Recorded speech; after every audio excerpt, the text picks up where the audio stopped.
ہر سال حضور قربانی دیتے تھے، ہر سال دو دو جانور ذبح فرمائے۔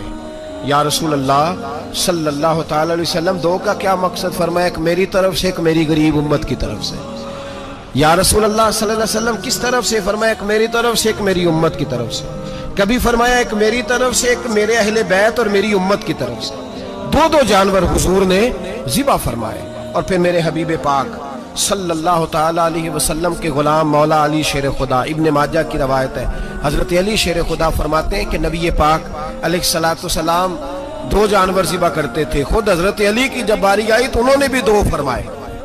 تو صحابہ نے پوچھا کہ علی دو کیوں؟ دو کس لیے؟ تو حضرت علی رضی اللہ تعالیٰ عنہ فرمانے لگے مجھے میرے حبیب نے وصیت فرمائی تھی کہ علی تو نے دو کرنے، ایک اپنی طرف سے کیا کرنا، ایک میری طرف سے کرنا۔ تو میں ایک اپنی طرف سے دیتا ہوں، ایک اپنے نبی پاک کی طرف سے دیتا ہوں صلی اللہ علیہ۔ دو جانور۔ آپ لوگوں نے سنی ہوئی ہے یہ بات کہ مہینہ مہینہ کھانا نہیں پکتا تھا حضور کے گھر میں۔ حضرت عائشہ فرماتی ہیں 3 چاند اور 3 سورج اکٹھے کبھی نہیں دیکھے جب ساتھ روٹی بھی کھائی ہو، یعنی 3 دن مسلسل کبھی کھانا نہیں کھایا۔ قربانیاں کتنی دیں؟ بولیے۔ حضرت علی شیر خدا کا مکان کوئی نہیں اپنا، کوئی گھر نہیں بنایا۔ مولا کائنات شیر خدا، میں نے یہ بات پھر دہرا رہا ہوں، پہلے بھی میں نے عرض کی تھی، پکا کرنے کے لیے دہرا رہا ہوں۔ حضرت علی کا کوئی کاروبار نہیں بظاہر۔ بی بی صاحبہ فرماتی ہیں کہ کئی ہفتے صرف سرکہ اور کھجوریں۔ قربانیاں کتنی؟ اسی سارے صاحب لان ٹورے ہیں کہ ساڑھے تے لگ دی ہے کہ نہیں، پکا۔ اور پھر جب بات ہوتی ہے دینے کی تو ماحول اور ہوتا ہے، جب لینے کی باری ہوتی ہے تو ماحول اور ہوتا ہے۔ قربانی واجب ہے اس شخص پر جس کے پاس 52.5 تولے چاندی یا 7.5 تولے، لیکن میں 7.5 تولے والا فتویٰ نہیں دیتا، میں 52.5 تولے چاندی والا فتویٰ دیتا ہوں، اس لیے کہ 52.5 تولے چاندی تو شاید تولہ یا 1.5 تولہ سونے کے برابر ہی ہو جائے، ٹھیک ہے نا جی؟ تو 7.5 تولے سونا 50-60 ہزار روپیہ جس آدمی کے اکاؤنٹ میں موجود ہے وہ قربانی کرے۔ بلکہ امام شافعی رحمۃ اللہ علیہ فرمایا کرتے تھے جس نے 3 کمروں کو تالا لگایا ہوا ہے وہ 3 کمرے فارغ ہیں، اس کے کسی کام کے نہیں، ان کی قیمت کا حساب لگائے۔ اور چھت پہ سٹور بنا دیا ہے، کوئی مطلب نہیں اس کا، اور جو ویسے رکھے ہوئے ہیں کوئی معنی ہی نہیں کمرے کا، فرماتے تھے حساب لگائے، قربانی کرے۔ رب کریم کی بارگاہ میں دینے کا جب معاملہ آیا تو تو گول کر گیا کام۔ میرے رسول کائنات سرور عالم صلی اللہ علیہ وسلم کا جب اپنے لیے چیزیں استعمال کرنے کا ماحول ہے تو محبوب پاک علیہ السلام نے مہینہ مہینہ روٹی نہیں پکائی۔ یہاں جو آدمی ہر جمعرات کو 4 کلو بکرے کا گوشت پکاتا ہے اور ہر تیسرے دن مرغی کا گوشت لاتا ہے، وہ قربانی کی باری آتی ہے تو کہتا ہے میرے پہ لگتی نہیں۔ وہ ٹھیک ہے ابا جی لے آئے، ابا جی کی طرف سے قربانی ہے، اس دفعہ ابا جی کی، اگلی دفعہ اماں جی کی، اس سے اگلی دفعہ دادی جی کی۔ او خدا کے بندو، جس آدمی کے پاس پیسے ہیں پہلے اپنی قربانی واجب ہے۔ میری بات کی سمجھ آ رہی ہے عزیزوں کو؟ جو آدمی صاحب استطاعت ہے پہلے کس کی قربانی کرے گا؟ وہ کمائی کرتا ہے، اس کے اپنے اکاؤنٹ میں تنخواہ آتی ہے، ابا جی کے اکاؤنٹ میں نہیں آتی۔ اس نے اپنا بینک بیلنس چوری بھی رکھا ہوا ابا جی سے۔ پہلے اپنی قربانی کرے، اگر اس کو شوق ہے، دل کرتا ہے تو ایک اور خریدے، پھر ابا جی کی طرف سے کرے۔ اگر اللہ نے توفیق دیا تو ایک اور خریدے، اماں جی کی طرف سے کرے۔ اور اگر اس کے دل کو اللہ ٹھنڈک عطا کرے، سکون کرے، تو پھر اپنے رسول کی طرف سے بھی قربانی دے، پھر اپنے محبوب کی جانب سے بھی قربانی کرے۔ نبی پاک صلی اللہ تعالی علیہ وسلم نے ہر سال 2 قربانیاں دی، 10 سال، کل کتنی ہوگی 10 سالوں میں؟ بولیے۔ اور جب حضور حج کرنے گئے نبی پاک نے 63 اونٹ ذبح فرمائے۔ ایک اونٹ میں کتنی قربانیاں ہوتی ہیں؟ 63 اونٹ حضور نے ذبح فرمائے۔ اور حدیث بڑی مزیدار ہے، حضرت ابو ہریرہ رضی اللہ تعالیٰ عنہ فرماتے ہیں کہ جب اونٹ ذبح کرنے کی باری آئی تو ہم سوچ رہے تھے، پریشان تھے کہ یہ تو بڑا مشکل ہے ذبح کرنا، بڑا مشکل ہے، اس کو تو نہر کرنا پڑتا ہے، گرانا پڑتا ہے، باندھنا پڑتا ہے، سب سے مشکل کام اونٹ ذبح کرنا ہے۔ تو نبی پاک صلی اللہ علیہ وسلم کی تو عادت کریمہ ہے، اپنے ہاتھ سے ذبح کرتے ہیں حضور۔ وہ ہمارا اللہ خیر کرے، اب اللہ ہی حافظ ہے، ذبح کرنا تو دور کی بات ہے۔ ہمارا جو BA پاس لڑکا ہے نا، اس کو ڈر آتا ہے جانور کے پاس کھڑے ہوتے ہوئے، کہتے ہیں بچوں کو اندر لے جاؤ، 10 سال کا 12 سال کا، اس کو اندر لے جاؤ، ذبح کرنا روئے گا۔ اب بس کرو یار، یہ کس قوم سے تمہارا تعلق پڑ گیا ہے ہمارے تو 12 اور 14 سال کے معوذ اور معاذ ابو جہل کی گردن کاٹ کے رکھ دیا کرتے تھے، اور تو بچہ بکرا ذبح کرنے سے ڈرا رہا ہے، اس کو کھڑا کر لا کے۔ قربانی تو جہاد کی ٹریننگ ہے، وہ کھڑا کر، اس کو کہا بیٹا یہاں کھڑا ہو، اللہ کے رستے میں بکرے کی گردن کاٹنی ہے، اگر کوئی شخص خدا رسول کے دین کی مخالفت کرے، کفر کا جھنڈا اٹھائے تو اس کی گردن بھی کاٹنی ہے۔ یہ ٹریننگ ہے بچوں کے لیے۔ یہاں عجیب ماحول ہے، ڈر لگ رہا ہے، پیچھے ہٹ جاؤ۔ اور جس صاحب کی قربانی ہے وہ بھی کوئی 1.5 کلومیٹر کے فاصلے پہ کھڑے ہیں، دور کھڑے ہو کے دیکھ رہے ہیں۔ نفیس ہی بڑے ہیں جناب، لطیف ہی بڑے ہیں، کپڑوں کو کوئی قطرہ خون کا لگ گیا تو بڑی مصیبت بن جائے گی۔ اور امیر آدمی اس کا تو گھر کسائی نے خود فون کیا ہے کہ صاحب سب سے پہلے میں آپ کے گھر آؤں گا، اس کو پتہ ہے کہ منہ مانگی قیمت ملے گی۔ مہربانی فرمائے، قربانی میرے رسول پاک صلی اللہ علیہ وسلم سے زیادہ نفاست والی طبیعت کسی کی نہیں۔ صحابہ کہتے ہیں اتنا حسین محبوب کا انداز تھا کہ کبھی کپڑوں پہ مکھی بھی نہیں بیٹھی تھی، اور حضور سے ہم سلام لیتے تھے، دست مبارک چومتے تھے تو ہمارے ہاتھوں سے کستوری کی خوشبو آنے لگتی تھی، اور فرماتے ہیں نبی پاک کا ہاتھ یوں ہوتا تھا کہ برف بھی اتنی ٹھنڈی نہیں جتنا پیارا حضور کا ہاتھ ٹھنڈا ہوتا تھا۔ پھر بھی حضور دست مبارک میں خنجر پکڑتے، جانور کو لٹاتے اور اپنی طامت کو سمیٹتے، اور اللہ کے حبیب گھٹنا رکھتے اس کی گردن پر، اور بسم اللہ اللہ اکبر کہہ کے ذبح فرماتے۔ حضور خود دست مبارک سے۔ تو اتنا زیادہ نازک مزاج ہو گیا ہے کہ اب یہ والی سنت ادا کرنا مشکل ہو گیا تیرے لیے۔ 63 اونٹ ہیں، اور صحابہ کرام علیہم رضوان فرماتے ہیں کہ حال یہ ہے ہم سوچ رہے ہیں کیسے ذبح کریں گے، کیا کریں گے، کیسے گرائیں گے، اور نبی پاک صلی اللہ علیہ وسلم کہتے ہیں ہم ابھی سوچ میں ہی تھے کہ حضور نے چھری پکڑی۔ خنجر جب حضور نے اٹھایا تو فرماتے ہیں اونٹ دوڑتا ہوا آیا اور نبی پاک کے سامنے آ کے لیٹ گیا۔ فرماتے ہیں اللہ کے رسول نے بسم اللہ اللہ اکبر کہہ کے ذبح کیا، اس نے ٹانگ بھی کوئی نہیں ہلائی، پیر بھی کوئی نہیں ہلایا۔ وہ کسی شاعر نے بڑی عجیب بات کہی تھی، اس نے کہا پھنسی جو دام میں بلبل تو لگی یوں کہنے، کرے گا قتل کیا تو نے جب اسیر مجھے، کباب شمع کے شولے پہ کیجیو سیاد، شکل گل نظر آئے دم اخیر مجھے۔ وہ کہتے ہیں بلبل کو شکاری، سیاد شکاری نے پکڑ لیا بلبل کو، تو سیاد سے بلبل کہنے لگی تو نے پکڑا ہے تو قتل تو کرے گا ہی نا، کھائے گا تو صحیح، ایک میری منت ہے۔ شکاری کہنے لگا وہ کیا؟ تو بلبل کہنے لگی جب تو مجھے ذبح کرے نا اور پکائے تو مجھے پھول سے بڑی محبت ہے، اس طرح کرنا، کوئلے اتنے زیادہ دہکانا، اس قدر زیادہ آگ جلانا کہ ان کی شکل گلاب کے پھول کی طرح سرخ ہو جائے، تو جب تو مجھے ان پر جلائے گا تو مجھے تکلیف نہیں ہوگی، اس لیے کہ محبوب کا چہرہ جو سامنے آ جائے گا مجھے تکلیف نہیں ہوگی۔ پھنسی جو دام میں بلبل تو لگی یوں کہنے، کرے گا قتل کیا تو نے جب اسیر مجھے، کباب شمع کے شولے پہ کیجیو سیاد، او شکل گل نظر آئے دم اخیر مجھے۔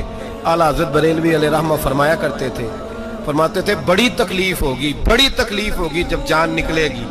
روایتوں میں آتا ہے جس طرح باریک دوپٹہ جھاڑیوں پہ ڈالا جائے، کھینچا جائے تو پھٹ جاتا ہے، یوں تکلیف ہوگی۔ اور فرمانے لگے رسول اللہ کے غلام کو کوئی تکلیف نہیں ہوگی۔ حضور کیوں؟ فرمایا اس لیے کہ جب جان نکلنے لگے گی تو سامنے جلوہ ودہاد آ جائے گا، حضور کے جلوے ہوتے رہیں گے تو پتہ ہی نہیں چلے گا جان کیسے نکل گئی۔ پھنسی جو دام میں بلبل، تو صحابہ فرماتے ہیں کہ اونٹ دوڑتا ہوا آیا، حضور کے سامنے آ کے لیٹا، نبی پاک نے ذبح فرمایا، اور فرماتے ہاتھ دھو گئی۔ حضور نے توجہ فرمائی تو دوسرا دوڑتا ہوا آ گیا، تیسرا آ گیا۔ حضرت ابو ہریرہ فرمایا کرتے اونٹ ایک دوسرے کو دھکے دیتے تھے، پیچھے ہٹ جا، پہلے میں نے جانا ہے، پہلے میں نے جانا ہے۔ 63 اونٹ وادی مینا میں حج کے موقع پر میرے رسول پاک نے دست مبارک سے ذبح فرمائے۔ ہر قربانی حضور نے اپنے ہاتھوں سے فرمائی۔ قربانی واجبات دین میں سے، ضروریات دین میں سے، اور کوئی اتنا لمبا چوڑا مسئلہ نہیں، بہت ساری چیزوں کو خود بخود مشکل کر لیتے ہیں۔ ٹی وی پہ خبر آتی ہے فیصل آباد کے 2 بیل ہیں، بولو اور ڈولو، پتہ نہیں کتنے من ان کا وزن ہے۔ ان سے پوچھا جا رہا ہے کہ بولو ڈولو کھاتے کیا ہیں؟ تو کہتے ہیں بادام کھاتے ہیں، مکھن کھاتے ہیں۔ یہ جناب پتہ نہیں ان کو دودھ کتنے کلو روز پیتے ہیں، اور بولو ڈولو بیچارے سے خود نہیں چلا جا رہا، لگ ایسے رہ جیسے وہ خود کہہ رہے ہیں مہربانی کرو ہمیں ذبح کر لو، اب تو اٹھا بیٹھا بھی نہیں جا رہا۔ او خدا کے بندو، دین کی اصل حقیقت کو سمجھو۔ یہ تو حضور نے فرمایا خوبصورت جانور لاؤ، یہ کس حدیث میں آیا ہے کہ اسے بادام کھلاؤ؟ آج لوگ انسانوں کو روٹی نہیں مل رہی اور جانوروں کو بادام کھلا رہے ہو کو کھانے۔ اس کے حصے میں جو اللہ نے شے رکھی ہے نا وہ چارہ ہے، اس کو چارہ کھلاؤ اور اچھے طریقے سے پیٹ بھر کے کھلاؤ۔ جانور کو پیٹ بھر کے چارہ کھلایا جائے تو جتنی اس کی طبیعت ہوتی ہے اس حساب سے وہ صحت مند ہو جاتا ہے۔ باقی یہ تو آپ کسی شخص کو اتنا کھلا دیں کہ اس کا پیٹ اتنا بڑا ہو جائے، پھول جائے، تو وہ بیچارہ تکلیف میں آئے گا کہ نہیں آئے گا؟ یہ کس قسم کا ماحول ہے؟ ایک بکرا بکا لاہور میں اور سیٹھوں نے شرطیں لگائی ہوئی ہیں، میں 5 لاکھ کا لایا ہوں تو میں 9 لاکھ کا۔ یہ کیا چکر ہوا؟ مجھے اتنا کھلایا جی، اس کو فلاں چیز، یہ کس نے کہا ہے کھلانے کا؟ بادام کھانا کس حدیث میں آیا؟ کس صحابی نے اپنے بکرے کو بادام کھلائے؟ کس نے مکھن کھلایا؟ کس نے پیڑے کھلائے؟ بس کرو، عجیب تماشا لگ گیا ہے۔ اور یہاں تو اتنی بری حالت ہو گئی ہے کہ عورتیں ناچنے لگی ہیں قربانی کے جانوروں کے آگے، بیبیاں بیچنے لگی ہیں۔ اللہ کے غضب کو آواز نہ دو، یہ قربانی ہے کہ ہر چیز کا، مذہب کی ہر شے کا مذاق بنا دیا ہے۔ جس دین نے عورت کی اپنی قربانی بھی ہو تو اس کو ذبح کرنے کی اجازت نہیں دی، مرد ذبح کرے گا۔ جو دین کہتا ہے کہ عورت ذبح نہیں کرے گی، وہ عورت بیچ سکتی ہے اللہ کے جانور؟ یہاں جس کا میں نے رمضان میں بھی کہا تھا، پھر بات دہراتا ہوں، سارا سال ناچتے گاتے ہیں اور عید کا موقع آتا ہے تو 2-4 مولوی بٹھا کے وہ دین سکھانا شروع کر دیتے ہیں۔ کوئی پتہ ہی نہیں، کوئی خبر ہی نہیں۔ جس بوتل میں کل تک شراب بک رہی تھی اسی میں دودھ پلاؤ گے؟ جس برتن میں کل تک پیشاب تھا اس میں آج لوگوں کو شہد پلاؤ گے؟ بس کرو، یہ مذاق نہیں، یہ رسول اللہ کا دین ہے۔ نبی پاک سید عالم صلی اللہ تعالی علیہ وآلہ وسلم نے کوئی ذمہ عورت کے کوئی چیز نہیں لگائی ایسی جس میں اسے مردوں کے ساتھ شامل ہونا پڑے، اور عورت سمجھ ہی نہیں رہی کہ یہ اس کی تذلیل ہے، عزت نہیں۔ صابن بک رہا ہے تو ساتھ بی بی کھڑی ہے، شیمپو بک رہا ہے تو عورت اس کی جو ہے وہ ایڈ دے رہی ہے۔ یہ عزت ہے عورت کی؟ رسوا کر دیا تم نے ہر شے میں عورت۔ اب قربانی کا جانور بھی بی بی بیچے گی؟ غیرت کہاں گئی اس قوم کی؟ میرے رسول پاک سرور دو عالم صلی اللہ تعالی علیہ وسلم کو کسی نے آ کے کہا فلاں قبیلے کے لوگوں نے عورت کو سربراہ بنایا ہے، عورت کو آگے لگا لیا، فرمایا تباہ ہو گئے وہ لوگ، انہوں نے عورتوں کو اپنے آگے پیشوا بنا لیا۔ جس رب نے عورت کو نبوت نہیں دی، امامت کرنے کا حق نہیں دیا، کس چکر میں لوگ پڑ گئے؟ 5 لاکھ کا جانور کس لیے لائے ہو؟ 5 لاکھ کا تفاخر کے لیے، دکھانے کے لیے؟ تو اگر 50,000 کا 60,000 کا بھی جانور لاتا تو اچھا آ جاتا، اور 50,000 کا جانور لائے تو 5 لاکھ میں کتنے آتے ہیں بولے؟ تو 10 جانور ذبح ہوں گے تو کتنے غریبوں تک گوشت جائے گا، کتنے گھروں کا بھلا ہوگا؟ ہر چیز کا چکر الٹا کر دیا گیا ہے۔ اور صرف حج کے لیے ہوتی تو میرے رسول پاک ہر سال قربانی نہ کرتے، اور میرے نبی پاک قربانی دینے کا حکم۔ ایک اور بات بڑی لوگ پوچھنے لگے، کہتے جی گائے کی ہوتی ہے، بھینس کی بھی ہوتی ہے کہ نہیں؟ چلو جی اب نئی بات نکل آئی۔ حدیث پاک میں لفظ آیا اونٹ کا، نبی پاک نے فرمایا بکرا 1 سال کا، گائے 2 سال کی، اونٹ 5 سال کا۔ حدیث میں لفظ آ گیا اونٹ کا۔ اب کو بندہ کہے پہلے بتائیں نر کا کہ مادہ کا، تو میں کدھر سے آپ کو حدیث نکال کے دوں جس میں نر بھی اور مادہ علیحدہ علیحدہ ہو؟ حدیث پاک میں ذکر آ گیا دمبے کا، مینڈے کا۔ اب باقی جو سارے جاگ رہے ہیں نا، اب غور فرمائیں، باقی ایک بکرا ہے، ایک چترا ہے، ایک دمبا ہے، ایک دیسی بکرا ہے، ایک پہاڑی بکرا ہے، تو علیحدہ علیحدہ لفظ کہاں سے نکال کے دیے جائیں؟ یہ ساری انواع ہیں، اقسام ہیں، نوع ہیں۔ اسی طرح بھینس بھی گائے کی ایک قسم ہے۔ امام اعظم ابو حنیفہ فرماتے ہیں النوع منہ، یہ اس کی ایک قسم ہے، نوع میں سے ہے، گائے کی نوع میں سے ہے۔ آپ عام لفظ بولتے ہیں تو کہتے ہیں بکرا چترا گائے بھینس، عام لفظ ہے نا۔ تو جب گائے کہہ دیا تو اب کو بندہ کہے گائے آیا تو پہلے بتائیں گائے تو ہے تو اس میں بیل شامل ہے کہ نہیں؟ تو گائے کی جتنی قسمیں ہیں نا، ہمارے محدثین بھینس کو گائے میں شامل کرتے ہیں۔ بھینس گائے کی ایک قسم ہے۔ تو نبی پاک صلی اللہ علیہ وسلم نے جب گائے کا لفظ استعمال کیا تو بھینس اس کے اندر آ گئی۔ تو اگر گائے کی قربانی جائز ہے تو بھینس کی قربانی بھی جائز ہے، اگر بیل کی قربانی جائز ہے تو کٹے کی قربانی بھی 100% جائز ہے۔ اس کے اندر 7 حصے ڈالے جائیں گے، اسے قربان کیا جائے گا، یہ جائز ہے۔